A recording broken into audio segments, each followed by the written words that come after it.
ദൈവത്തിൻ്റെ അളവറ്റ കൃപയാൽ നമ്മൾ അടുത്ത ഒരു വർഷം കൂടി ഇങ്ങനെ ഒരു ബൈബിൾ സ്റ്റഡിക്ക് കൂടി വരുവാനായിട്ട് ദൈവം ഇടയാക്കിയിരിക്കുകയാണ്. കഴിഞ്ഞ 2 വർഷവും നമ്മൾക്ക് വളരെ അനുഗ്രഹപ്രദമായിട്ട് നമുക്ക് പഠിക്കുവാനായിട്ട് സാധിച്ചു. ഇനിയും ഈ 2024 കൂടി ഒരിക്കൽ കൂടി ഇങ്ങനെ ഈ ഒരു എക്സാം ഒക്കെ വെക്കുന്നത് കൊണ്ടുള്ള ഒരു ഗുണമെന്ന് പറഞ്ഞാൽ നമ്മൾക്ക് കുറച്ചൊരു സമയം വചനം പഠിക്കുവാനായിട്ട് നമുക്ക് സ്പെൻഡ് ചെയ്യാനായിട്ട് നമ്മൾ സമയം കണ്ടെത്തുമെന്നുള്ളതാണ്. അല്ലെങ്കിൽ നമ്മുടെ തിരക്ക് പിടിച്ച ജീവിതത്തിനിടയിൽ ഇതിൽ നിന്നുള്ള ഒരു സമയം കണ്ടെത്തുവാൻ പലപ്പോഴും നമുക്ക് സാധിക്കാറില്ല.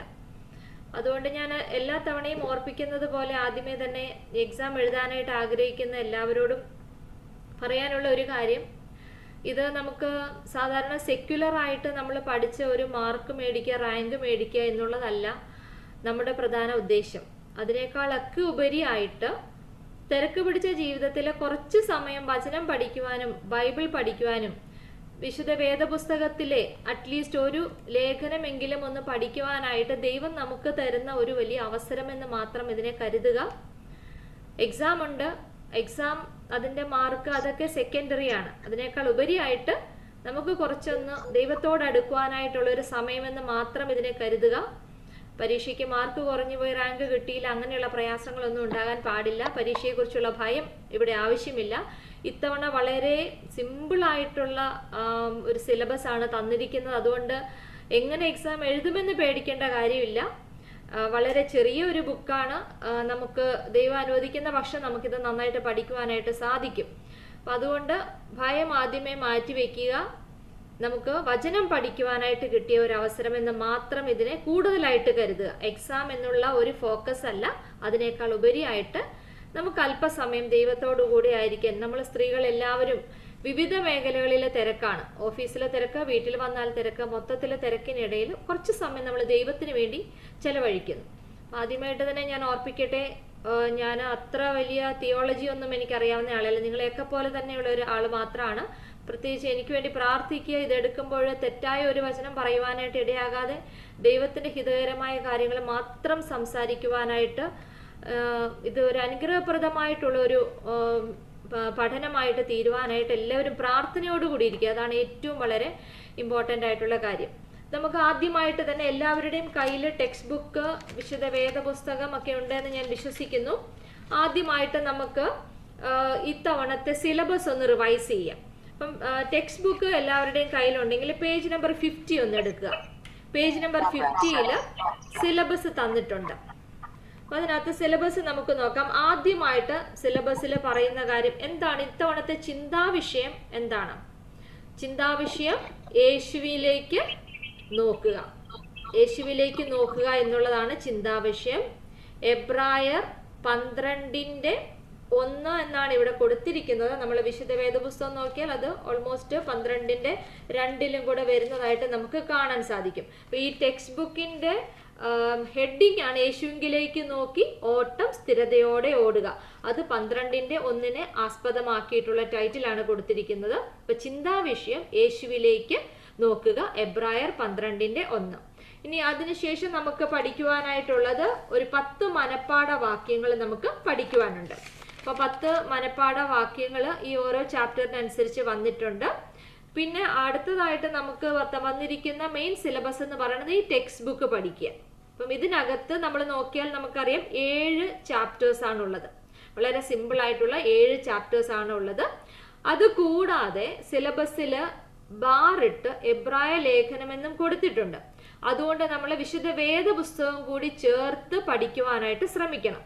നമ്മൾ ഓഫ്ലൈൻ ക്വിസ് പള്ളിയിൽ നടത്തുന്നുണ്ട്. എബ്രായർ അത് 5-ാം അധ്യായം വരെ എത്തിയിരിക്കുന്നുണ്ട്. എത്ര പേര് ഇതിൽ പാർട്ടിസിപ്പേറ്റ് ചെയ്യുന്നുണ്ട് എന്ന് എനിക്കറിയില്ല. വളരെ ചുരുക്കം ആളുകളെ പാർട്ടിസിപ്പേറ്റ് ചെയ്യുന്നുള്ളൂ. അപ്പം അത് ഞാൻ ഓരോ ചാപ്റ്ററിനെ ബേസ് ചെയ്തിട്ട് സിമ്പിളായിട്ടുള്ള ക്വസ്റ്റ്യൻസ് ആണ് ഇടുന്നത്. അപ്പം നമ്മൾ ഈ ക്ലാസ്സിൽ ഓരോ ചാപ്റ്റർ വൈസ് പഠിക്കുമ്പോൾ നമുക്ക് അതും കൂടെ ചേർത്ത് പഠിക്കാം. അപ്പം 5-ാമത്തെ അധ്യായം വരെ നമ്മളത് ക്വിസ് ആയിട്ടുണ്ട്. ഇനി അപ്പം എബ്രായ ലേഖനം ടെക്സ്റ്റ് ബുക്ക് പഠിക്കുക. അതോടൊപ്പം തന്നെ വിശുദ്ധ വേദപുസ്തകവും വായിച്ച് തറവായിട്ട് പഠിക്കണം. ഓരോ ചാപ്റ്റർ വൈസ് പഠിക്കുക. ഇനി അതുകൂടാതെ ഇനി അടുത്തതായിട്ടുള്ളത് സോങ് ആണ്. അപ്പം ഈ ബുക്കിൽ 50-ാമത്തെ പേജിൽ നമുക്ക് കാണാം. എല്ലാവർക്കും അറിയാവുന്ന സോങ് ആണ് ഇത്തവണയുള്ളത്. പ്രത്യേകമായിട്ട് പഠിക്കേണ്ട കാര്യമില്ല. കർത്താവെ കൃപ ചെയ്യണമേ, മാർ അപ്രേമിന്റെ മെമ്മറായാണ് 10 സ്റ്റാൻസയാണ് പഠിക്കാനുള്ളത്. അത് പ്രത്യേകം പഠിക്കേണ്ട കാര്യമില്ല. അപ്പോൾ അതിനുശേഷം പ്രാർത്ഥന വളരെ ആപ്റ്റായിട്ടുള്ള 2 പ്രാർത്ഥനകളാണുള്ളത്. അടുത്ത ക്ലാസ് മുതൽ നമ്മൾ ഈ പ്രാർത്ഥന ചൊല്ലിയായിരിക്കും തുടങ്ങുന്നത്. അപ്പം ആരാണോ ഓരോരുത്തർ വീതം ഓരോ ദിവസമായിട്ട് പ്രാർത്ഥനയ്ക്കൊന്ന് റെഡിയായി വന്നാൽ ഈ പ്രെയർ തന്നെ ഒന്ന് ചൊല്ലുക. അപ്പം നമ്മൾ ഈ ക്ലാസ് തീരുമ്പോൾ തന്നെ നമുക്ക് ഏകദേശം ഈ പ്രാർത്ഥന നമ്മൾ അങ്ങ് പഠിക്കും. അപ്പം തുടങ്ങുമ്പോഴും അവസാനിക്കുമ്പോഴും ഈ 2 പ്രാർത്ഥനകൾ ചൊല്ലി നമുക്ക് വിശുദ്ധ വേദപുസ്തകം വായിക്കുന്നതിന് മുമ്പ് വായിച്ചു കഴിഞ്ഞിട്ടുമുള്ള 2 പ്രാർത്ഥനകൾ. അപ്പം നമുക്കത് പഠിക്കേണ്ട ആ പ്രത്യേക ഒരു സമയം കണ്ടെത്തേണ്ട ഒരു ടെൻഷൻ നമുക്ക് മാറിക്കിട്ടും. പിന്നെ അടുത്തതായിട്ടുള്ളത് സങ്കീർത്തനം, 130-ാം സങ്കീർത്തനമാണ് അടുത്തതായിട്ട് പഠിക്കാനുള്ളത്. അത് അനുതാപത്തിന്റെ സങ്കീർത്തനമാണ്. അത് ഓരോ ദിവസവും നിങ്ങൾ ഉറങ്ങുന്നതിന് മുമ്പ് ഈ സങ്കീർത്തനം ഇന്ന് മുതൽ ചൊല്ലി പഠിക്കുക. അപ്പോൾ അതിനകത്തെ ഓരോ വാക്യങ്ങൾ സഹിതം പഠിക്കുക. കാരണം fill in the blanks, 1 word questions ഒക്കെ വരുമ്പോൾ നിങ്ങൾക്ക് ഇത് ബൈ ഹാർട്ട് ആണെങ്കിൽ വളരെ എളുപ്പമായിട്ട് പഠിക്കാൻ പറ്റും. അപ്പോൾ ഇന്ന് രാത്രി മുതൽ കിടക്കുന്നതിന് മുമ്പ് ഈ അനുതാപത്തിന്റെ സങ്കീർത്തനം 130-ാം സങ്കീർത്തനം ഒന്ന് വായിക്കാനായിട്ട് ശ്രമിക്കുക. അപ്പം ഇതാണ് ഇത്തവണത്തെ നമ്മുടെ സിലബസ് എന്ന് പറയുന്നത്. അപ്പോൾ ആദ്യമായിട്ട് നമുക്ക് ഈ ടെക്സ്റ്റിലേക്ക് കടക്കാം. ഇതിനകത്ത് ആദ്യമായിട്ട് പറയുന്നത് പേജ് നമ്പർ 4 വന്നാൽ നമുക്ക് കാണാൻ സാധിക്കും. ആദ്യമായിട്ട് എഴുതിയിരിക്കുന്ന എബ്രായ ലേഖനത്തിന്റെ ആമുഖമാണ് എഴുതിയിരിക്കുന്നത്. പിന്നെ നമുക്ക് 7 അധ്യായങ്ങളാണ് തന്നിരിക്കുന്നത്. അപ്പം ഇന്ന് നമ്മൾ എബ്രായ ലേഖനത്തിന് ആമുഖമായിരിക്കും പഠിക്കാൻ പോകുന്നത്. അപ്പം ഒന്നാമതായിട്ട് നോക്കിക്കഴിഞ്ഞാൽ പേജ് നമ്പർ 5 എല്ലാവരും എടുത്തു വെക്കുക. വിശുദ്ധ വേദ പുസ്തകവും കൂടി എബ്രായ ലേഖനം ഒന്ന് എടുത്തു വെച്ചിരുന്നാൽ നല്ലതായിരിക്കും. ഓക്കെ, അപ്പം ഒന്നാമതായിട്ട് ആമുഖത്തിൽ നമുക്ക് നോക്കുകയാണെങ്കിൽ എബ്രായ ലേഖനം എത്രാമത്തെ ബുക്കാണെന്ന് ആർക്കെങ്കിലും പറയാമോ? പുതിയ നിയമത്തിൽ എത്രാമത്തെ ബുക്കാണ് എബ്രായ ലേഖനം? 19 അല്ലെ, 19th book of the new testament ആണ്. ഇനി ഇത് എത്ര ലേഖനങ്ങളാണ് പൗലോസ്ലീഹ എഴുതിയിട്ടുള്ളത് എന്ന് ആർക്കെങ്കിലും പറയാമോ? 13. ഏതൊക്കെയാണ് 13 എന്ന് പറയുമ്പോൾ ഏതൊക്കെയാണെന്നൊന്ന് പറയാമോ? എല്ലാവരും വേദപുസ്തകത്തിലെ ആമുഖം ഒന്നെടുത്തേ. പുതിയ നിയമത്തിലെ പുസ്തകങ്ങളുടെ ക്രമം എല്ലാവരും എടുത്തോ? അതിലൊന്ന് ശ്രദ്ധിച്ചു നോക്കിക്കേ. അതിൽ നമ്മൾ അപ്പോസ്തല പ്രവർത്തികൾ, അപ്പോസ്തല പ്രവർത്തികൾ കഴിഞ്ഞാൽ റോമർ തുടങ്ങുക. അപ്പൊ പൗലോസ്ലീഹായുടെ 13 ലേഖനങ്ങൾ എന്ന് പറയുമ്പോൾ ഏതൊക്കെയാ? ഒന്ന് കൗണ്ട് ചെയ്ത് നോക്കിക്കേ.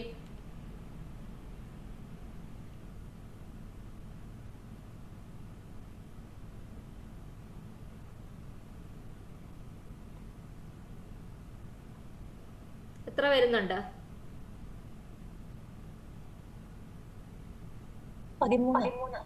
13 എവിടം വരെ വരുന്നുണ്ട്? ഫിലേമോൻ. അപ്പം എബ്രായ ലേഖനം അപ്പം നമ്മള് ഇങ്ങോട്ട് വരുമ്പോൾ നമുക്ക് പഠിക്കാൻ പറ്റും എബ്രായ ലേഖനം പൗലോസ്ലീഹായാണോ എഴുതിയത് എന്നുള്ളതിനെ കുറിച്ച് ഒരു ഡൗട്ട് ഉണ്ട്. അതുകൊണ്ടാണ് നമ്മൾ എല്ലാവരും പറയുമ്പം 13 ലേഖനങ്ങൾ എന്ന് നമ്മൾ പറയുന്നത്. അപ്പം നമ്മുടെ സഭ ഈസ്റ്റേൺ ഓർത്തഡോക്സ് സഭകള് ഈ ലേഖനം എബ്രായ ലേഖനവും പൗലോസ്ലീഹ എഴുതിയതായിട്ട് തന്നെയാണ് കരുതുന്നത്. അതുകൊണ്ട് ഇത് 14ാമത്തേതായിട്ട് വരും. എബ്രായ ലേഖനം വരുന്നത് 14ാമത്തേതായിട്ട് വരും. അപ്പം ഈ ബുക്കുകളൊക്കെ ഒന്ന് നിങ്ങൾ ഫെമിലിയറൈസ് ആയിട്ട് വെക്കുക. സെയിന്റ് പോളിന്റെ എപ്പിസോഡ്സ് ഏതൊക്കെയാണെന്നുള്ളത് ഒന്ന് നോക്കി വെക്കുക. അപ്പം ഇതിലെ പുതിയ നിയമത്തില് 19ാമത്തേതായിട്ട് വരുന്ന പുസ്തകമാണ് എബ്രായർക്ക് എഴുതിയ ലേഖനം. ഇനി ഇതിൽ എത്ര ചാപ്റ്റേഴ്സ് ആണുള്ളത്? 13 അധ്യായങ്ങൾ. ഓക്കെ, അതൊക്കെ ഒന്ന് നോട്ട് ചെയ്ത് വെക്കുക. 13 ചാപ്റ്റേഴ്സ് ആർ ദെയർ. 13 അധ്യായം കൊണ്ട്. ഇനി ഇത് വളരെ വ്യത്യാസമായ ഒരു ലേഖനം, ഒരു ഡിഫറെന്റ് എപ്പിസോഡ്സ് ആണ്. Comparing to the other episodes it's very different. ഇതിന്റെ ആ ഒരു പ്രസന്റേഷൻ, അതിന്റെ കണ്ടന്റ്, അതെല്ലാം വെച്ച് നോക്കുമ്പോൾ ഇതൊരു വളരെ വ്യത്യസ്തമാണ്. അതുകൊണ്ട് തന്നെയാണ് ഇത് പൗലോസ്ലീഹ എഴുതിയതാണോ എന്നുള്ള ഒരു ഡൗട്ടിലേക്ക് നിൽക്കുന്നത്. അപ്പം വളരെ 13 അധ്യായം കൊണ്ട് എഴുതിയിട്ടുള്ള ഈ ലേഖനത്തിന് സാധാരണ ലേഖനങ്ങളുടെ ഒരു കോമൺ ക്യാരക്ടറിസ്റ്റിക്സ് ഒന്നും കാണുന്നില്ല. ഇപ്പൊ നമ്മൾ വേദപുസ്തകം നോക്കിയാൽ നമുക്ക് പൗലോസ്ലീഹായുടെ തന്നെ മറ്റ് ലേഖനങ്ങൾ ഒന്ന് ശ്രദ്ധിച്ചാൽ അറിയാം. ഒന്ന് വെറുതെ നിങ്ങൾക്ക് നോക്കാവുന്നതാണ്. മറ്റേതെങ്കിലും ഒരു ലേഖനം എടുത്ത് നോക്കിയാൽ അതിന്റെ സ്റ്റാർട്ടിങ് എങ്ങനെയായിരിക്കും? സ്റ്റാർട്ടിങ്ങിൽ പറയുന്നത് എന്തായിരിക്കും? ആരാണ് എഴുതിയിരിക്കുന്നത്, അല്ലെ? ആരാണ് എഴുതിയിരിക്കുന്നത്, ആർക്കാണ് എഴുതിയിരിക്കുന്നത്, ഇങ്ങനെ ഒരു അഭിവാദന രീതിയൊക്കെ ഇത് എല്ലാ ലേഖനങ്ങളിലും കാണാവുന്നതാണ്. എന്നാൽ ഈ ലേഖനം, എബ്രായ ലേഖനം എങ്ങനെ എഴുതിയിരിക്കുന്നു നോക്കിയാൽ സ്ട്രെയിറ്റ് അവേ ഒരു എസ്സേ എഴുതുന്നത് പോലെയാണ് എബ്രായ ലേഖനം എഴുതിയിരിക്കുന്നത്. ആരാണ് എന്താണ് എന്നൊന്നുമില്ല. എബ്രായ ലേഖനം തുടങ്ങുന്ന എങ്ങനെ? ദൈവം പണ്ട് ഭാഗം ഭാഗമായിട്ടും വിവിധമായിട്ടും പ്രവാചകന്മാർ മുഖാന്തരം പിതാക്കന്മാരോട് അരുളി ചെയ്തിട്ട് ഈ അന്ത്യകാലത്ത് പുത്രൻ മുഖാന്തരം നമ്മോട് അരുളി ചെയ്തിരിക്കുന്നു. അപ്പൊ സാധാരണ രീതിയിൽ നിന്ന് വളരെ വ്യത്യാസമാണ് അല്ലെ. മറ്റു ലേഖനങ്ങൾ നമ്മൾ നോക്കിയാൽ തൊട്ട് പുറകിലുള്ള ലേഖനങ്ങൾ, ഇപ്പൊ തെസ്സലോനിക്കർക്ക് എഴുതിയ 1-ാം ലേഖനം നോക്കിയാല് പൗലോസും സുലാനോസും തീമോത്തിയോസും പിതാവായ ദൈവത്തിലും ക്രിസ്തുവിലുള്ള തെസ്സലോനിക്ക സഭയ്ക്ക് എഴുതുന്നത്. അപ്പൊ ആരെഴുതി ആർക്കെഴുതി ഇങ്ങനെ ഒരു ആമുഖവും മുഖവുരിയും ഒക്കെ കൂടിയുണ്ട്, ഒരു ഗ്രീറ്റിംഗ്സ് ഒക്കെ കൊടുത്താണ് സ്റ്റാർട്ട് ചെയ്യുന്നത്. പക്ഷെ എബ്രായ ലേഖനത്തിന്റെ പ്രത്യേകത എന്ന് പറഞ്ഞാൽ it is like an essay, ഒരു പ്രബന്ധം എഴുതുന്നത് പോലെയാണ്. അപ്പൊ നിങ്ങൾ ബൈബിളും കൂടെ ചേർത്ത് നോക്കുക കേട്ടോ, എന്നാലേ അതൊക്കെ ഓർത്തിരിക്കത്തുള്ളൂ. അപ്പം എബ്രായ ലേഖനം സാധാരണ ലേഖനങ്ങളിൽ നിന്ന് വ്യത്യസ്തമാണ്. സാധാരണ ലേഖനങ്ങൾക്കുള്ള ഒരു കോമൺ ക്യാരക്ടറിസ്റ്റിക്സ് ഒന്നും ഇവിടെ കാണുന്നില്ല. മറിച്ച് ഇതൊരു എസ്സേ റൈറ്റിംഗ് പോലെ തന്നെയാണ് അതങ്ങ് സ്റ്റാർട്ട് ചെയ്യുന്നത്. പക്ഷേ ഈ ലേഖനം മറ്റു ലേഖനങ്ങളിൽ നിന്ന് വളരെ വ്യത്യസ്തമാണ്. എന്തുകൊണ്ടാണെന്ന് ചോദിച്ചാൽ ഇതിന്റെ കണ്ടന്റ് വൈസ് എന്താണ് ഇതിൽ എഴുതിയിരിക്കുന്നത്. ഇപ്പൊ ഇതിന്റെ കണ്ടന്റ് വൈസ് നോക്കിയാൽ ഇത് ഹൈലി റിച്ച് ഇൻ തിയോളജിയ, ദൈവശാസ്ത്രം കൊണ്ട് വളരെ സമ്പുഷ്ടമായ ഒരു ലേഖനമാണ് എബ്രായ ലേഖനം എന്ന് പറയുന്നത്. പ്രത്യേകമായിട്ടും ദൈവശാസ്ത്രത്തിൽ തന്നെ ക്രൈസ്റ്റോളജി, ക്രിസ്തുശാസ്ത്രപരമായ ചിന്തകൾ, അതായത് ക്രിസ്തുവിനെ, യേശു ക്രിസ്തുവിനെയാണ് പ്രധാന ഫോക്കസ് ആയിട്ട് ഇവിടെ കാണുന്നത്. അതുകൊണ്ട് തന്നെ പണ്ഡിതന്മാര് പലരും പറയുന്നു ഇത് സെയിന്റ് പോൾ തന്നെ എഴുതിയതാവാൻ സാധ്യതയുണ്ടെന്ന് പറയുന്നതും ഇതുകൊണ്ട് തന്നെയാണ്. അവർ പറയണത് അപ്പോസ്തലന്മാരുടെ കൂടെ തന്നെ പ്രവർത്തിച്ച ആരോ ആണ് ഇത് എഴുതിയിരിക്കുന്നത്. കാരണം ക്രിസ്തുവിനെ കുറിച്ചുള്ള ഫോക്കസ് അതുപോലെ ഇതിനകത്തുണ്ട്. അപ്പം അപ്പോസ്തലന്മാരുടെ കൂടെ തന്നെ പഠിക്കുകയും ക്രിസ്തുവിന്റെ പഠിപ്പിക്കലുകൾ കൂടുതലായിട്ട് മനസ്സിലാക്കുകയും ചെയ്ത ഒരു വ്യക്തി, അതോടൊപ്പം തന്നെ മോശയുടെ ന്യായപ്രമാണങ്ങൾ, സ്ക്രിപ്റ്റേഴ്സ് ഒക്കെ നന്നായിട്ട് പഠിച്ച് അതിനകത്ത് ഓരോ ചാപ്റ്ററുകൾ മുന്നോട്ട് വരുമ്പോൾ നമുക്ക് കാണാൻ സാധിക്കും പഴയ നിയമ കാലഘട്ടത്തിലെ മോശയുടെ ന്യായപ്രമാണ കാലഘട്ടത്തിലെയും ആ ഓരോ ചരിത്ര സംഭവങ്ങളൊക്കെ ഇതിനകത്ത് കോട്ട് ചെയ്തിട്ടുണ്ട്. അപ്പം ഇതെല്ലാം പഠിച്ച ഒരാളും ക്രിസ്തുവിനോട് അടുത്ത് തന്നെ ക്രിസ്തുവിന്റെ പഠിപ്പിക്കലുകൾ മനസ്സിലാക്കിയ ഒരു വ്യക്തി ആയിരിക്കാം ഇത് എഴുതിയിരിക്കുന്നത് എന്ന അനുമാനത്തിലാണ് വേദപണ്ഡിതന്മാര് പലരും ഇത് സെയിന്റ് പോൾ തന്നെ ആകാമെന്ന് അനുമാനിക്കുന്നത്. അപ്പൊ ഇതിനകത്ത് ഓർക്കണം, ഇത് ഹൈലി റിച്ച് ഇൻ തിയോളജിയാണ്. തിയോളജിക്കകത്ത് തന്നെ ക്രിസ്തുശാസ്ത്രപരമായ ചിന്തകൾ, ക്രൈസ്റ്റോളജി വളരെ ഉയർന്നു നിൽക്കുന്ന ഒരു ലേഖനമാണ് എബ്രായ ലേഖനം. ഇനി ഇതിനകത്ത് പ്രധാനമായിട്ടുള്ള ഫോക്കസ് ക്രൈസ്റ്റോളജിയിൽ അല്ലെങ്കിൽ ക്രിസ്തുശാസ്ത്രപരമായ ചിന്തകൾ ഫസ്റ്റ് പാരഗ്രാഫിലുണ്ട് കേട്ടോ. ഫസ്റ്റ് പാരഗ്രാഫിന്റെ ലാസ്റ്റിലേക്കുണ്ട്. നിങ്ങൾ അതൊന്ന് നോട്ട് ചെയ്ത് പോവുക. പഠിക്കുന്നതിനനുസരിച്ച് ഫസ്റ്റ് പാരഗ്രാഫിൽ ഒന്ന് നോട്ട് ചെയ്ത് പോവുക, വരച്ച് അണ്ടർലൈൻ ചെയ്ത് പോവുക. അപ്പം ഇതിനകത്ത് ക്രിസ്തുശാസ്ത്രപരമായ ചിന്തകൾ എന്ന് പറഞ്ഞാൽ അതിൽ എന്താണ് ഏറ്റവും ഇമ്പോർട്ടന്റ് ആയിട്ട് ഹൈലൈറ്റ് ആയിട്ട് കൊടുക്കുന്ന ടോപ്പിക്സ് ഓൺ ക്രൈസ്റ്റ്, ക്രിസ്തുവിനെ കുറിച്ച് പ്രധാനമായിട്ട് പറയുന്നത് രണ്ട് പ്രധാന കാര്യം അവിടെ പറയുന്നുണ്ട്. ഒന്നാമതായിട്ട് യേശു ക്രിസ്തുവിന്റെ ദൈവത്വം മനുഷ്യത്വവും, രണ്ടാമതായിട്ട് പറയുന്നത് ഏക നിത്യ മഹാപൗരോഹിത്യവും. എന്ന് പറഞ്ഞാൽ എന്താ? ക്രിസ്തുവിന്റെ ഡിവൈൻ ആൻഡ് ഹ്യൂമൻ നേച്ചർ. നമുക്കറിയാം ക്രിസ്തുവില് ദൈവത്വവും ഉണ്ട് മനുഷ്യത്വവും ഉണ്ടായിരുന്നു അല്ലെ, രണ്ട് ആളത്വങ്ങൾ ഉണ്ടായിരുന്നു എന്ന് നമ്മൾ പഠിച്ചിട്ടുണ്ട്. അപ്പം ഒന്നാമതായിട്ട് ഇതിന്റെ മെയിൻ ഫോക്കസ് ക്രിസ്തുവിനെ കുറിച്ച് പറയുന്നത് first one is the divine and human nature of Christ, ദൈവത്വവും മനുഷ്യത്വവും. രണ്ടാമതായിട്ട് പറയുന്നത് the one eternal high priesthood, ക്രിസ്തുവിന്റെ നിത്യ മഹാപൗരോഹിത്യം. അപ്പൊ ഇതിനകത്ത് നമ്മൾ വായിക്കുമ്പോൾ തന്നെ നമുക്ക് വായിക്കാൻ സാധിക്കും മൽക്കീസദേക്കിന്റെ ക്രമപ്രകാരമുള്ള ഒരു മഹാപുരോഹിതനാണ് നമുക്കുള്ള ക്രിസ്തു എന്നുള്ള വചനങ്ങളൊക്കെ നമുക്ക് കാണാനായിട്ട് സാധിക്കും. അപ്പൊ ക്രിസ്തുവിന്റെ മഹാപൗരോഹിത്യം അല്ലെങ്കിൽ ക്രിസ്തുവിന്റെ ഇറ്റേണൽ ഹൈ പ്രീസ്റ്റ്ഹുഡ്, അപ്പൊ ഈ രണ്ട് മെയിൻ ഫോക്കസ് ആണ് ക്രിസ്തുവിനെ കുറിച്ച് പറയണത്. അപ്പം ഇതിനകത്ത് ഓരോ ചാപ്റ്റർ 4, 5, 7, 8 ഇങ്ങനെയൊക്കെ വരുമ്പം ഈ ഹൈ പ്രീസ്റ്റ്ഹുഡിന്റെ, ക്രിസ്തുവിന്റെ ഹൈ പ്രീസ്റ്റ്ഹുഡിനെ കുറിച്ചുള്ള വാക്യങ്ങൾ നമുക്ക് കാണാനായിട്ട് സാധിക്കും. ഇനി അടുത്തതായിട്ട് നമ്മുടെ ഫോക്കസ് ഓതർഷിപ്പ്, ഇത് ആരാണ് എഴുതിയത്. രണ്ടാമത്തെ പാരഗ്രാഫിൽ പറയണത് ഇത് ആരാണ് എഴുതിയതിനെ കുറിച്ചുള്ള ചിന്തകളാണ് രണ്ടാമത്തെ പാരഗ്രാഫിൽ പറയണത്. അപ്പം ഇതിന്റെ ഓതർഷിപ്പിനെ കുറിച്ച് രണ്ട് തരത്തിലുള്ള ഒരു ഡിബേറ്റ്സ് പോലെ നടക്കുന്നുണ്ട്. അതിനകത്ത് നമുക്ക് ഈസ്റ്റേൺ ഓർത്തഡോക്സ് ചർച്ച്, പൗരസ്ത്യ സഭകൾ, നമ്മുടെ സഭയൊക്കെ ഈസ്റ്റേൺ ഓർത്തഡോക്സ് ചർച്ചസ് വിശ്വസിക്കുന്നത് ഇത് സെയിന്റ് പോൾ തന്നെയാണ് എഴുതിയത് എന്നാണ് വിശ്വസിക്കുന്നത്. അത് പറയുവാനായിട്ട് കാരണം ഇതിനെക്കുറിച്ച് വ്യത്യസ്തമായ അഭിപ്രായങ്ങളാണുള്ളത്. പലരും, ചില സഭാപിതാക്കന്മാർ, നമ്മുടെ സഭ വിശ്വസിക്കുന്ന ചില സഭാപിതാക്കന്മാർ, അതാരൊക്കെയാണെന്ന് അവിടെ പറയുന്നുണ്ട്. അലക്സാന്ദ്രിയയിലെ മാർ അത്താനാസ്യോസ്, സ്വർണ്ണ നാവുകാരനായ മാർ ഇവാനിയോസ്. ഓക്കെ, സ്വർണ്ണ നാവുകാരൻ, അതൊക്കെ വൺ വേർഡ് ക്വസ്റ്റ്യനിലൊക്കെ ചോദിക്കാം. സ്വർണ്ണ നാവുകാരനായ മാർ ഇവാനിയോസ്, സഭാ ചരിത്രകാരനായ മാർ യൗസേബിയസ്, ഹിസ്റ്റോറിയൻ, സഭാ ചരിത്രകാരനായ യൗസേബിയസ് തുടങ്ങിയ പലരും പരിശുദ്ധ പൗലോസ് ശ്ലീഹായുടെ ലേഖനങ്ങളിൽ ഒന്നായിട്ടാണ് ഹീബ്രൂസ്, എബ്രായ ലേഖനത്തെ കാണുന്നത്. അപ്പൊ പൗരസ്ത്യ സഭകളൊക്കെ ഇതിന് പൗലോസ് ശ്ലീഹായുടെ ലേഖനമായിട്ട് കാണുന്നു. എന്നാൽ പാശ്ചാത്യ സഭകൾ, അതായത് വെസ്റ്റേൺ സഭകള് 4-ാം നൂറ്റാണ്ട് വരെ ഇതിന് പൗലോസ് ശ്ലീഹായുടെ ലേഖനമായിട്ട് കരുതിയിരുന്നില്ല. അപ്പൊ അതിന് ഇതിനെ പലപ്പോഴും ഇന്നത്തെ കാലഘട്ടം നമ്മുടെ സഭയിൽ എങ്ങനെയാണ്, നമ്മുടെ സഭയിൽ അറിയാം, വായനകളിൽ അല്ലെ, പുതിയ നിയമ വായനയിൽ നമ്മുടെ വായനയിലെ പ്രധാന ഭാഗം പൗലോസ്ലീഹയുടെ ലേഖനമാണ് ഉൾപ്പെടുത്തിയിരിക്കുന്നത്. അപ്പം നമ്മുടെ സഭ ഇതിനെ പൗലോസ്ലീഹ എഴുതിയ ലേഖനമായിട്ട് തന്നെയാണ് ഇതിനെ കാണുന്നത്. ഇനി അവിടെ ഒരു ക്വസ്റ്റ്യൻ നമുക്ക് ചോദിക്കാനായിട്ട് സാധിക്കും. എന്തുകൊണ്ടാണ് വേദ പണ്ഡിതന്മാർ refused to consider this epistle as written by Saint Paul? എന്തുകൊണ്ടാണ് സെയിന്റ് പോൾ അല്ല ഇത് എഴുതിയതെന്ന് പറയുവാനായിട്ട് വേദപണ്ഡിതന്മാര് പറയുവാൻ കാരണം എന്താണ്? അപ്പൊ സെക്കൻഡ് പാരഗ്രാഫിന്റെ ലാസ്റ്റിൽ പറയുന്നത് എന്താ? ആദ്യമേ തന്നെ ഞാൻ ഓർപ്പിച്ചു, പൗലോസ്ലീഹായുടെ ഒരു സ്റ്റൈലുണ്ട് അല്ലെ, മറ്റു ലേഖനങ്ങൾ നോക്കുമ്പോൾ ആ ഒരു സ്റ്റൈലൊന്നും ഇവിടെ കാണുന്നില്ല. അപ്പം എല്ലാവർക്കും ഒരു ഡൗട്ട് വരാം, സാധാരണ ബാക്കി എല്ലാ ലേഖനങ്ങളിലും എഴുതിയതുപോലെ ഒരു സ്റ്റൈൽ ഇതിനകത്തില്ല. അപ്പൊ അതിനകത്ത് സ്റ്റൈലിന്റെ വ്യത്യാസം എന്തൊക്കെയാ? പൗലോസ്ലീഹായുടെ മറ്റു ലേഖനങ്ങളിലെ ശൈലി, ഭാഷ, അഭിവാദന രീതി, ഈ 3 കാര്യങ്ങൾ എന്തൊക്കെയാണ്? Style, language, mode of greeting, these are not found in this എപ്പിസിൽ. ഓക്കെ, എന്തൊക്കെയാണ്?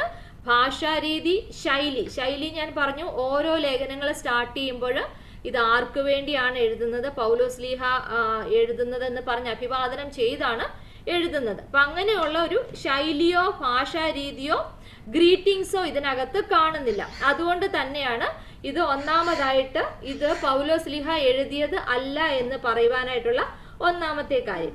ഇനി രണ്ടാമതായിട്ട് പറയുന്ന പോയിന്റ് അടുത്ത പാരഗ്രാഫിന്റെ ആദ്യത്തിൽ തന്നെ പറയുന്നുണ്ട്. Also the heading does not contain.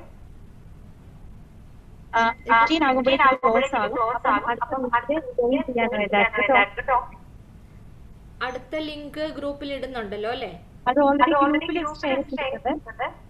Okay okay, anyway നമുക്കൊരു 7 മിനിറ്റ്സും കൂടി ഇവിടെ കാണിക്കുന്നുണ്ട്, നമുക്ക് കണ്ടിന്യൂ ചെയ്യാം. അപ്പം രണ്ടാമത്തെ പോയിന്റ് ആയിട്ട് പറയുന്നത് heading does not contain the name of the author. അടുത്ത പാരഗ്രാഫിന് ആദ്യം പറയുന്നത് എന്താ? മറ്റു ലേഖനങ്ങളിലെ പോലെ എഴുതിയ ആളിന്റെ പേര് തലക്കെട്ടിൽ രേഖപ്പെടുത്തിയിട്ടില്ല. അപ്പം ഈ 2 കാരണങ്ങൾ കൊണ്ടാണ് ഇത് പൗലോസ്ലീഹ എഴുതിയതാണോ എന്ന ഒരു ഡൗട്ട് ഇവിടെ വേദ പണ്ഡിതന്മാർ പറയുന്നത്. അപ്പൊ അതൊരു ക്വസ്റ്റ്യൻ ആയിട്ട് എല്ലാവരും ശ്രദ്ധിക്കുക.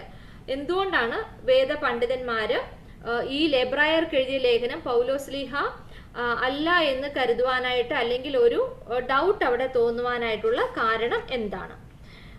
ഇനി അടുത്തതായിട്ട് ഇവിടെ പറയുന്നുണ്ട്, ഈ ലേഖനത്തിന് ഒരു അംഗീകാരം കിട്ടിയത് ഒരു സുന്നഹദോസ് കൂടിയിട്ടാണ്. ആ സുന്നഹദോസ് ഏതാണ്? AD 397 AD 397 കാർത്തേജ് സിനഡ്, ഈ കാർത്തേജിൽ കൂടിയ സിനഹദോസിലാണ് ഇതിന് കാനോനികമായിട്ടുള്ള അധികാരം കിട്ടിയത്. അപ്പൊ കാനോനികമായിട്ടുള്ള അധികാരം, കാനോനിക്കൽ അതോറിറ്റി കിട്ടിയത് AD 397 കാർത്തേജിൽ കൂടിയ സുന്നഹദോസ് വഴിയാണ് ഈ ലേഖനത്തിന് കാനോനികമായിട്ടുള്ള അധികാരവും അംഗീകാരവും ലഭിക്കുന്നത്. ഇനി ഇത് എന്നാണ് അടുത്തത് നമ്മൾ ഫോക്കസ് ചെയ്യാൻ പോകുന്നത്? ഇത് എന്നാണ് എഴുതിയത്? ഈ ലേഖനം എഴുതിയ കാലഘട്ടം എന്നാണ്? ഇത് AD 70 അകം, AD 70s അടുത്ത് തന്നെയാണ് ഈ ലേഖനം. 70 എന്നാണ്, അത് ക്രോസ് ചെയ്യുന്നില്ല. അതിനൊരു റീസണും അവിടെ പറയുന്നുണ്ട്. കാരണം AD 70 യെരുശലേം ദേവാലയത്തിന്റെ നാശമുണ്ടായത്. എന്നാൽ ഈ യെരുശലേം ദേവാലയത്തിന്റെ നാശത്തെക്കുറിച്ച് ഈ ലേഖനത്തിൽ രേഖപ്പെടുത്താത്തത് കാരണം അതിനു മുമ്പ് തന്നെ ആയിരിക്കാം ഈ ലേഖനം എഴുതപ്പെട്ടിരുന്നത് എന്നാണ് വിശ്വസിക്കുന്നത്. അപ്പം ഓൾമോസ്റ്റ് അറൌണ്ട് AD 70 ഈ ലേഖനം എഴുതപ്പെട്ടു എന്നാണ് വിശ്വസിക്കുന്നത്, അതായത് before destruction of the Jerusalem church. Okay, അപ്പൊ അത് കാരണം അതിനെപ്പറ്റി പ്രത്യേകമായിട്ടൊന്നും ഇതിനകത്ത് പറയുന്നില്ല.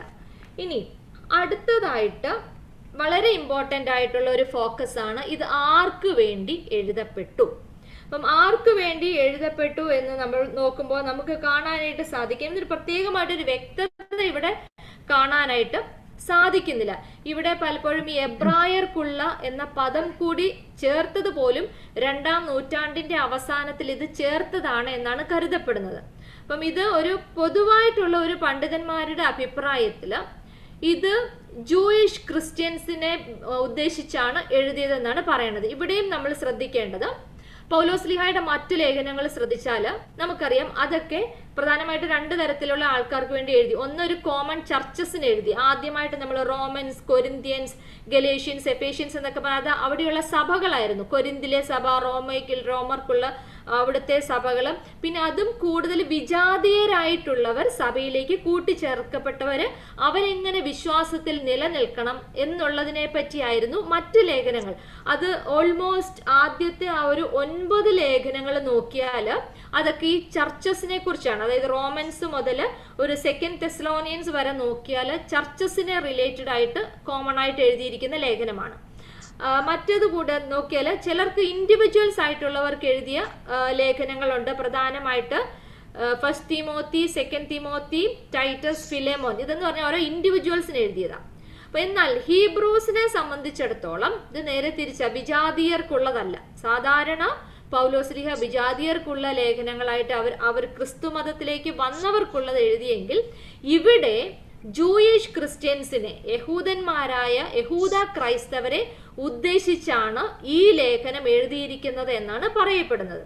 ഇനി ഇവിടെ ഇത് എന്തുകൊണ്ടാണ് ഇവര് അങ്ങനെ പറയുന്നത്, ഇതിന്റെ യഹൂദ ക്രൈസ്തവർക്ക് എന്തുകൊണ്ട് എഴുതപ്പെട്ടിരിക്കുന്നു? ഇപ്പൊ ഇതിനകത്ത് ഉള്ളടക്കത്തിലെ ചില സൂചനകൾ നോക്കിയാൽ ഇപ്പൊ നമുക്ക് ഇതിനകത്തും യഹൂദന്മാർക്ക് വേണ്ടി എഴുതി എന്നുള്ളതിനകത്തും വിപരീത അഭിപ്രായമുണ്ട്. Oppositions R there. ഓക്കെ, അപ്പം ചിലര് പറയുന്നു, some believe that it is not for the Jewish in the Palestine, പാലസ്തീനിൽ ഉണ്ടായിരുന്ന ജൂയിഷിന് വേണ്ടിയിട്ടല്ല. പിന്നെ ആർക്ക് വേണ്ടിയിട്ടാണ്? ഏത് യഹൂദന്മാർക്ക് വേണ്ടിയിട്ടാണ് എഴുതപ്പെട്ടിരിക്കുന്നത്? അപ്പൊ പാലസ്തീനിലുള്ളവർക്ക് വേണ്ടിയിട്ടല്ല എന്ന് പറയുന്നു. എന്നാൽ ഇത് എഴുതിയത് എന്തുകൊണ്ടാണ് ഇത് അങ്ങനെ പറയുന്നത്, പാലസ്തീനിലുള്ളവർക്ക് വേണ്ടിയിട്ടല്ല എന്ന് പറയുന്നതിന് ഒരു പ്രത്യേക കാരണമുണ്ട്. ഇത് എഴുതിയത് ഗ്രീക്ക് ഭാഷയിലാണ് എഴുതിയിരിക്കുന്നത്. Okay, language is Greek. അപ്പൊ എന്തുകൊണ്ടായിരിക്കും ഗ്രീക്ക് ഭാഷയിൽ എഴുതിയിരിക്കുന്നത്? അപ്പൊ അതുകൊണ്ട് അത് സ്പെസിഫിക് ആയിട്ട് ചില സ്പെസിഫൈഡ് ജൂയിഷ് പീപ്പിളിനെ ഉദ്ദേശിച്ചാണ് എഴുതിയത്. അതുകൊണ്ടാണ് പറയുന്നത്. കാരണം അന്ന് റോമ സാമ്രാജ്യത്തിന് പുറത്ത് ജീവിച്ചിരുന്ന യഹൂദ ക്രൈസ്തവർ, അത് പേജ് നമ്പർ 6-ലുണ്ട്. ഫസ്റ്റ് പാരഗ്രാഫിൽ ഒരു മിഡിൽ പാർട്ടിൽ നിങ്ങൾക്ക് കാണാൻ സാധിക്കും. റോമ സാമ്രാജ്യത്തിന് പുറത്ത് ജീവിച്ചിരുന്ന യഹൂദ ക്രൈസ്തവർ അപ്പൊ അന്നത്തെ കാലഘട്ടത്തിലെ പീഡയുടെ ഭാഗമായിട്ട് സഭ ഉപേക്ഷിക്കുന്ന ഒരു ചിന്താഗതിയിലേക്ക് അവർ വന്നു ചേർന്നു.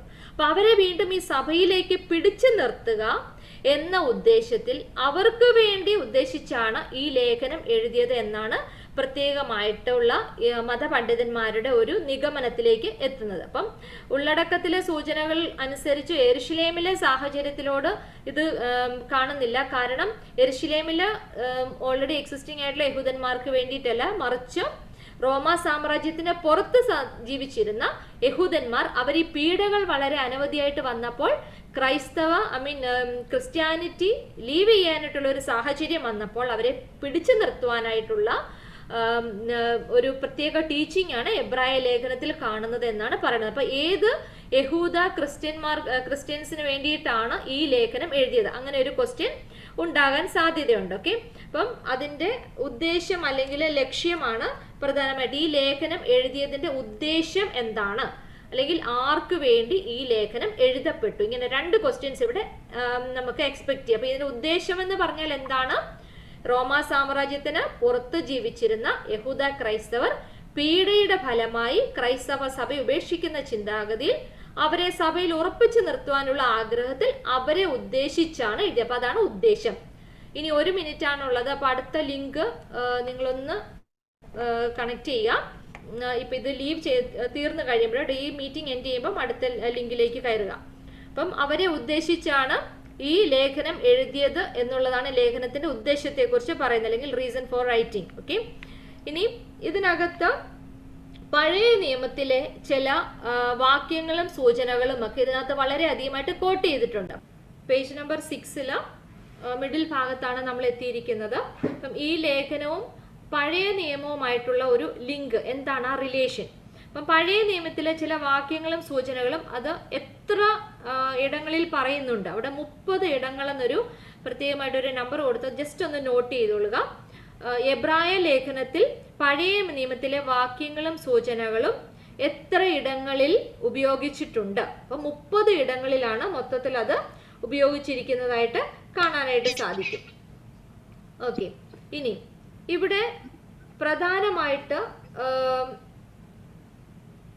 എബ്രായ ലേഖനത്തിന്റെ ചില യുണീക്ക്നെസ് അല്ലെങ്കിൽ ഒരു ശ്രേഷ്ഠത, എബ്രായ ലേഖനത്തിന്റെ ശ്രേഷ്ഠത എന്ത്, അങ്ങനെ ഒരു ക്വസ്റ്റ്യൻ ചോദിച്ചാൽ അടുത്തത് വരുന്നത് അവിടെയാണ്. എബ്രായ ലേഖനത്തിന്റെ അതുല്യത, അങ്ങനെയാണ് ഈ ബുക്കിൽ പറഞ്ഞിരിക്കുന്ന വാക്യം. ഈ ലേഖനത്തിന്റെ അതുല്യത എടുത്തു കാണിക്കുന്നു. അതുല്യത എന്ന് പറഞ്ഞാൽ ആ യുണീക്ക്നെസ് അല്ലെങ്കിൽ ആ ഒരു ശ്രേഷ്ഠത. എന്താണ് എബ്രായ ലേഖനത്തിന്റെ ശ്രേഷ്ഠത? അപ്പം ഇവിടെ പറയുന്ന എബ്രായ ലേഖനത്തിനെ ശ്രേഷ്ഠമാക്കുന്നത് എന്ത് എന്ന് ചോദിച്ചാൽ ഏകദേശം ഒരു 7 പോയിന്റുകൾ നമുക്ക് അവിടെ കിട്ടും. അപ്പം ഒന്നാമതായിട്ട് നമുക്ക് എഴുതാൻ പറ്റുന്നത്, ആദ്യമായിട്ട് നമുക്ക് പറയാൻ പറ്റും ഇവിടെ ക്രൈസ്റ്റോളജി, യേശുക്രിസ്തുവിനെ കുറിച്ചുള്ള നമ്മൾ ആദ്യത്തെ ഭാഗത്ത് തന്നെ കണ്ടു, ക്രിസ്തു ശാസ്ത്രപരമായ ചിന്തകൾ വളരെ ഉയർന്നു നിൽക്കുന്നു. അത് നമുക്ക് ഒന്നാമതായിട്ട് എഴുതാൻ പറ്റും. ഈ ലേഖനത്തെ ശ്രേഷ്ഠമാക്കുന്നത് എന്ത്? ക്രൈസ്റ്റോളജി അല്ലെങ്കിൽ ക്രിസ്തു ശാസ്ത്രപരമായ തത്വചിന്തകൾ. ഓക്കെ, ഇനി രണ്ടാമതായിട്ട് ഇവിടെ പറയുന്നത് എന്താണ്? രണ്ടാമതായിട്ട് പറയുന്നതാണ് അഹരോന്റെ പൗരോഹിത്യം, reference to the priesthood of Aaron. അഹരോന്റെ പൗരോഹിത്യത്തെ പറ്റി പറയുന്നു. അപ്പം ആദ്യമേ തന്നെ നമ്മൾ കണ്ടതാണ് ക്രിസ്തുവിന്റെ ഹൈ പ്രീസ്റ്റ്ഹുഡ് ഓഫ് ക്രൈസ്റ്റ്, അത് വളരെ ഇമ്പോർട്ടൻസിൽ ഹൈലൈറ്റ് ചെയ്ത് ഈ എബ്രായ ലേഖനത്തിൽ കാണുന്നുണ്ട്. അപ്പം അടുത്ത ഒരു ശ്രേഷ്ഠതയാണ് അഹരോന്റെ പൗരോഹിത്യത്തെ കുറിച്ച് പറയുന്നു. ഇനി അടുത്തതായിട്ട് വേറെ ഏതൊക്കെയാണ് റെഫറൻസ് വരുന്നത്? റെഫറൻസ് ടു മൽക്കീസദേക്ക്, യോശുവായുടെ കനാൻ പ്രവേശം, സമാഗമന കൂടാരം,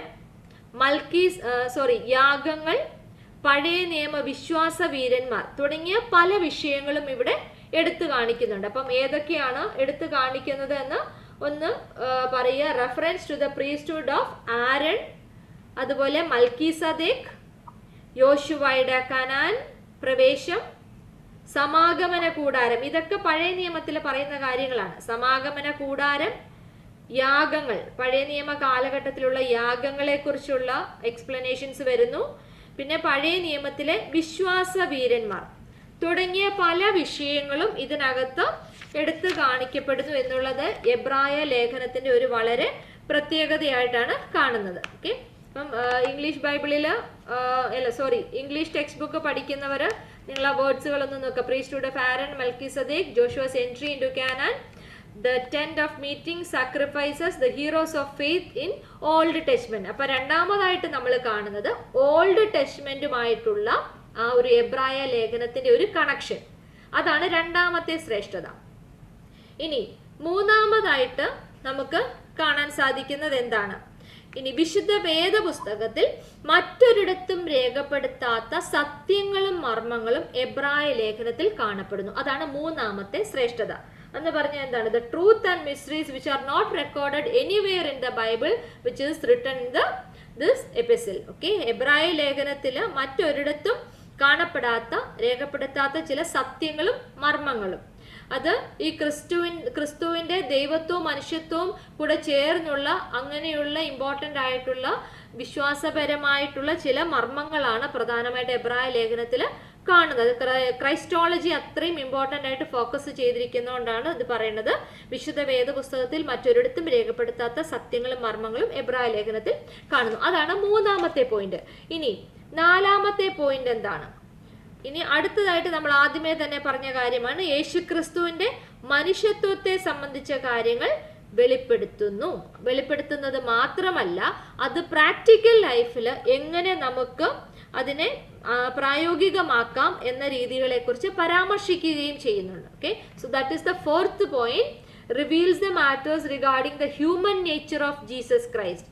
ജീസസിന്റെ ഡിവൈൻ നേച്ചർ മാത്രമല്ല, ഇവിടെ ഹ്യൂമൻ നേച്ചർ, മനുഷ്യത്വപരമായിട്ടുള്ള മനുഷ്യത്വത്തെക്കുറിച്ചുള്ള ക്രിസ്തുവിന്റെ മനുഷ്യത്വത്തെക്കുറിച്ചുള്ള കാര്യങ്ങൾ വെളിപ്പെടുത്തുന്നു.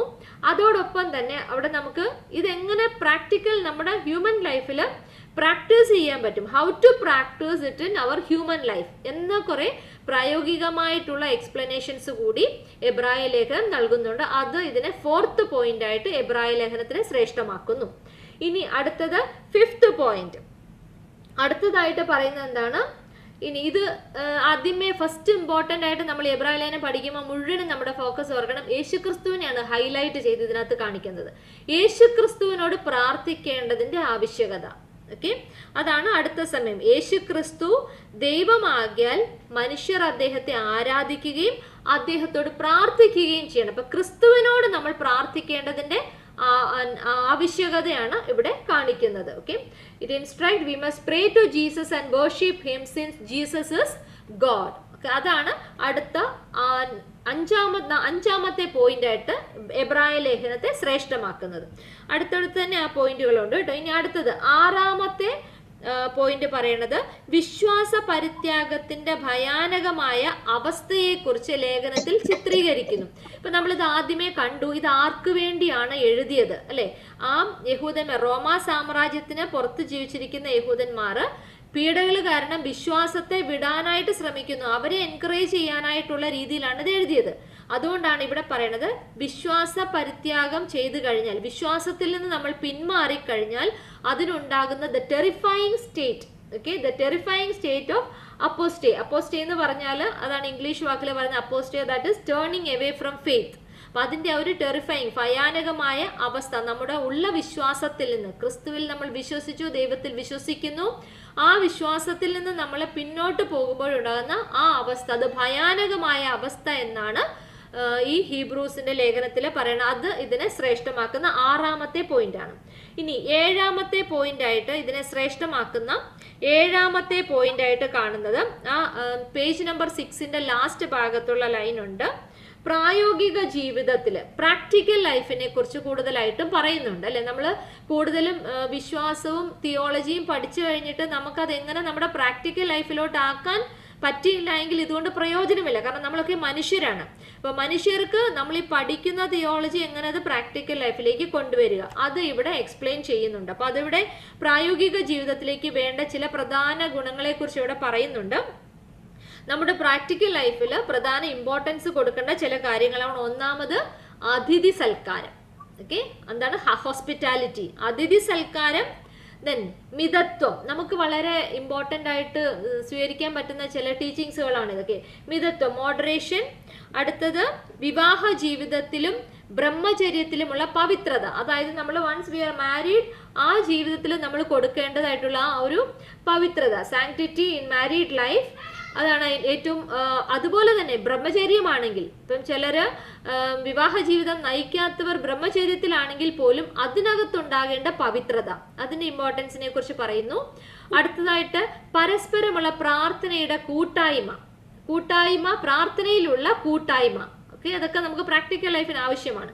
അടുത്തത് വിശ്വാസം പഠിപ്പിച്ച നേതാക്കന്മാരെ അനുസ്മരിച്ച് അവരുടെ മാതൃക അനുകരിക്കേണ്ടതിന്റെ ആവശ്യകത. അതായത് നമ്മുടെ വിശ്വാസ പിതാക്കന്മാരെ, നമ്മളെ വിശ്വാസം പഠിപ്പിച്ച പിതാക്കന്മാരെ, നമ്മുടെ ചർച്ച് ഫാദേഴ്സിനെയൊക്കെ നമ്മൾ ബഹുമാനിക്കുകയും അവരെ അനുകരിക്കുകയും ചെയ്യേണ്ടതിന്റെ മാതൃക. ഇതൊക്കെ നമ്മുടെ സഭയിലും ഈ ടീച്ചിങ്സ് ഒക്കെയാണ് നമ്മുടെ സഭയിൽ കണ്ടിന്യൂ ചെയ്യുന്നത്. അതുകൊണ്ടാണ് നമ്മുടെ സെയിന്റ് പോൾ തന്നെയാണ് ഈ ലേഖനം എഴുതിയത്, നമ്മുടെ സഭയും അംഗീകരിക്കുന്നത് അതുകൊണ്ട് തന്നെയാണ്.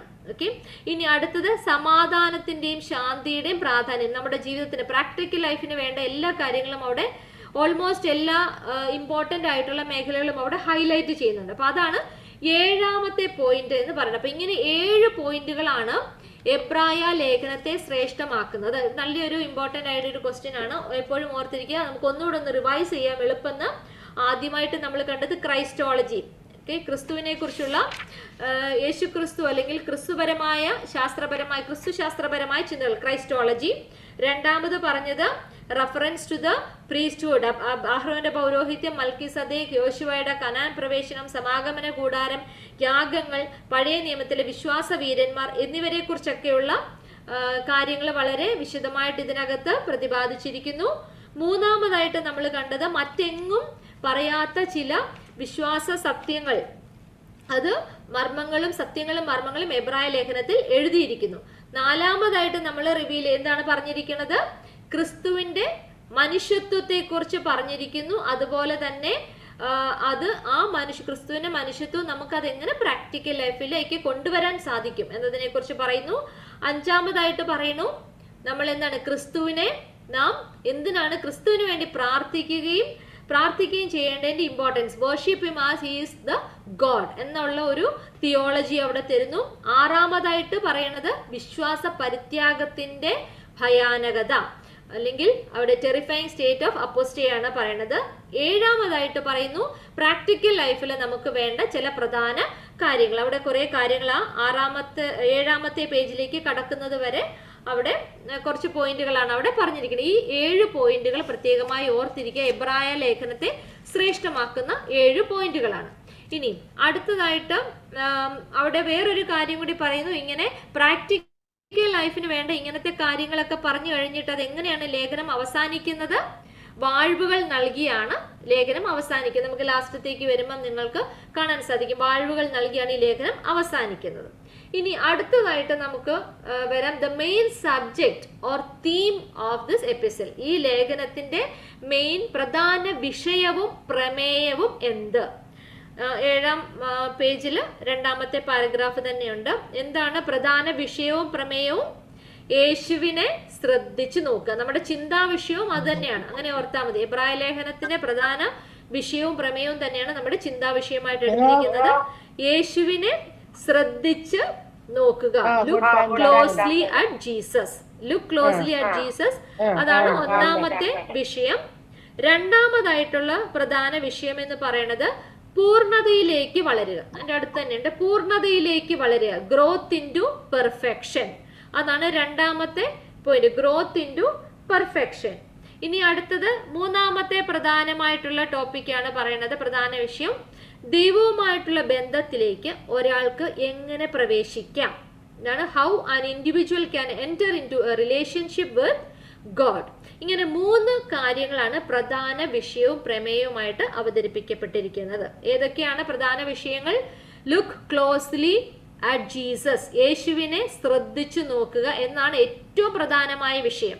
യേശുവിനെ ശ്രദ്ധിച്ചു, നമ്മുടെ ചിന്താ വിഷയം കൂടെ ഓർത്താൽ മതി, അതാണ് ഏറ്റവും പ്രധാനം. യേശുവിനെ ശ്രദ്ധിച്ചു നോക്കുക. 2-ാമതായിട്ട് പറയുന്ന വിഷയം പൂർണ്ണതയിലേക്ക് വളരുക, ഗ്രോത്ത് ഇൻ ടു പെർഫെക്ഷൻ.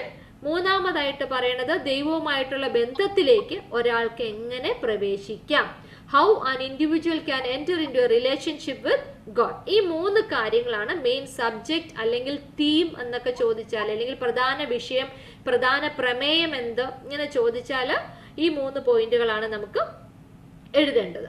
ഇനി അടുത്തതായിട്ടൊരു കോമൺ ആയിട്ടൊരു കാര്യം പറഞ്ഞിരിക്കുന്നത്, ഇവിടെ ഒരു പ്രത്യേക പദം പലതവണയായിട്ട് റിപ്പീറ്റ് ആയിട്ട് ഉപയോഗിക്കുന്നുണ്ട്. അതാണ് മലയാളത്തിൽ അതിന് മികവേറിയ എന്ന പ്രയോഗം. മികവേറിയ പ്രയോഗം 13 പ്രാവശ്യം ഉപയോഗിക്കുന്നുണ്ട്. നമ്മൾ ആദ്യം കണ്ട ഒരു നമ്പർ 30 ടൈംസ് നമ്മൾ കണ്ട എന്താണ്?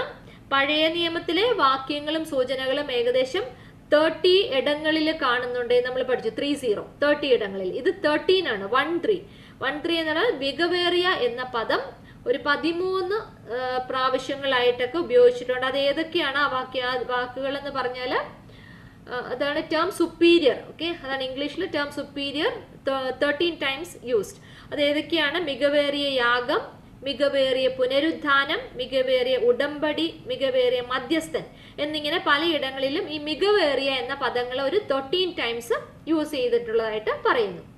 ഇനി അടുത്തത് വളരെ ഇമ്പോർട്ടൻ്റ് ആയിട്ടുള്ള ഒരു ഫോക്കസ് ആണ്. How do the Christ is described in the epistle in order to assert the superiority of the service of Jesus. അതായത് ക്രിസ്തുവിനെ എങ്ങനെയാണ് ഏറ്റവും ഇമ്പോർട്ടൻ്റ്, ക്രിസ്തുവിന് നൽകിയിരിക്കുന്ന വിശേഷണങ്ങൾ, എബ്രായ ലേഖനത്തിൽ ക്രിസ്തുവിന് നൽകിയിരിക്കുന്ന വിശേഷണങ്ങൾ ഏതൊക്കെയാണ്? അത് പ്രധാനമായിട്ടും ഓർത്തോണം, ക്രിസ്തുവിന്റെ ശുശ്രൂഷയുടെ മേന്മ ഉറപ്പിക്കുവാൻ. അതുകൊണ്ടാണ് അത് ആ വാക്യം ഒന്ന് പ്രത്യേകമായിട്ട് നോട്ട് ചെയ്യുക. യേശുക്രിസ്തു മൽക്കീസദേക്കിന്റെ ഗണത്തിൽപ്പെട്ട യേശുക്രിസ്തുവിന്റെ ശുശ്രൂഷയുടെ മേന്മ ഉറപ്പിക്കുവാൻ വേണ്ടിയിട്ടാണ് ഈ ചില പ്രത്യേക വിശേഷണങ്ങൾ ക്രിസ്തുവിന് കൊടുത്തിരിക്കുന്നത്. അതുകൊണ്ടാണ് പറയുന്നത്, in order to assert the superiority of the service of Jesus certain terms are given in this epistle to describe Jesus. അപ്പം അത് ഏതൊക്കെയാണ്? ഒന്നാമതായിട്ട് പറയുന്നു, മറ്റൊരിടത്തും കാണാത്ത തരത്തിൽ ക്രിസ്തുവിനെ അപ്പോസ്തോലൻ എന്ന് പറയുന്നു. ഓക്കെ, ക്രിസ്തുവിനെ അപ്പോസ്തോലൻ. അടുത്തത് പറയുന്നത് മഹാപുരോഹിതൻ, ഹൈ പ്രീസ്റ്റ്, മഹാപുരോഹിതൻ, പുതിയ നിയമത്തിന്റെ മധ്യസ്ഥൻ, mediator of new covenant. Okay, അടുത്തത് വിശ്വാസത്തിന്റെ നായകൻ, ലീഡർ ഓഫ് ഫെയ്ത്ത്, വിശ്വാസത്തിന്റെ നായകൻ, പൂർത്തീകാരകൻ, ദ പെർഫെക്റ്റർ. ഇനി ഇന്നലെയുടെയും ഇന്നും എന്നേക്കും അനന്യൻ. ഓക്കെ, ഇന്നലെ, ഇന്ന്, എന്നേക്കും അനന്യൻ. ഇങ്ങനെയുള്ള ചില വിശേഷണങ്ങളാണ്. ഇത് ഒന്ന് പഠിച്ചു വെക്കുക. ക്രിസ്തുവിന് നൽകിയിരിക്കുന്ന വിശേഷണങ്ങൾ. എന്തിനാണ് ഈ വിശേഷണങ്ങൾ നൽകിയിരിക്കുന്നത്?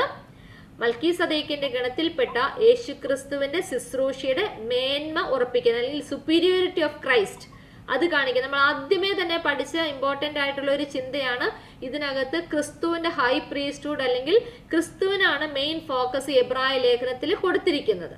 ഓക്കെ, അപ്പം ക്രിസ്തുവിന് കൊടുത്തിരിക്കുന്ന ചില പദങ്ങൾ, വിശേഷണങ്ങളാണ് അതിനകത്ത് പറഞ്ഞിരിക്കുന്നത്. അപ്പൊ ഇവിടെ പ്രത്യേകമായിട്ട് പറയുന്നു മൽക്കീസദേക്കിന്റെ ഗണത്തിൽപ്പെട്ട. ഏത് ഗണമാണ് ക്രിസ്തുവിനെ പറ്റിയ പൗരോഹിത്യം, മഹാപൗരോഹിത്യത്തിന്റെ പിന്തുടർച്ച എന്ന് പറയുന്നത് മൽക്കീസദേക്കിന്റെ ഗണമെന്നാണ് ഇവിടെ കൊടുത്തിരിക്കുന്നത്. അപ്പം ഇത്രയുമാണ് ഈ ആമുഖത്തിൽ നമുക്ക് കാണാനായിട്ട് സാധിക്കുന്നത്. അപ്പം ഇന്നത്തെ ഫസ്റ്റ് ക്ലാസ്സിൽ ഞാൻ ഇത് നിർത്തുന്നു. അടുത്ത ക്ലാസ് മുതൽ നമ്മൾ ചാപ്റ്റർ വൈസ് നമ്മൾ തുടങ്ങുന്നതായിരിക്കും.